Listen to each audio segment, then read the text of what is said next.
По 2 децении неизвестност и живење како подстанари со привилегии, околу 40 припадници на армијата на Република Македонија и вработени во Министерството за одбрана, конечно добија собственост на становите кои ги користат. Се работи за имот кој е граден со средства од стамбениот фонд на поранешната Југословенска народна армија или е добиен по пат на замена на недвижен имот што потекнува од ЈНА. Право на откуп има лица кои имаат решение за доделување на користење на станови, а кои се државјани на Република Северна Македонија. Лица вработени во Министерството за одбрана или армијата и лица кои по пат на спогодба помеѓу Министерството за одбрана и друго правно лице засновале работен однос кај друг работодавач, а во Министерството за одбрана односно армијата работеле најмалку 10 години или стекнале право на пензија. Лица од семејно домаќинство на корисникот на станот, доколку корисникот е починат, а поседуваат соодветен документ за поседување.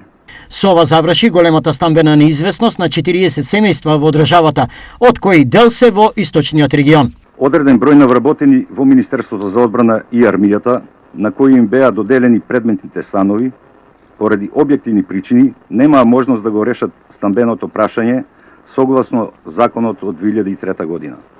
При што, речиси 2 децении имаше повеќе безуспешни обиди за изнаоѓање на соодветно законско решение со кое трајно би се решило ова стамбено прашање. Во постапка е решавање на собственоста уште на 14 станови. На оние припадници на армијата кои немале можност да добијат стан од овој фонд, Министерството за одбрана им исплаќа месечен стамбен надоместок од 9000 денари, затоа што секој припадник на армијата е подеднакво важен.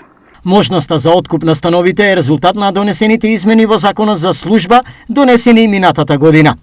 Продажната цена на становите е утврдена врз основа на градежната вредност, трошоците за градежно земјиште, местоположбата, амортизацијата на станот, а истата ја утврдува акционерското друштво за стопанесување со стамбен и деловен простор.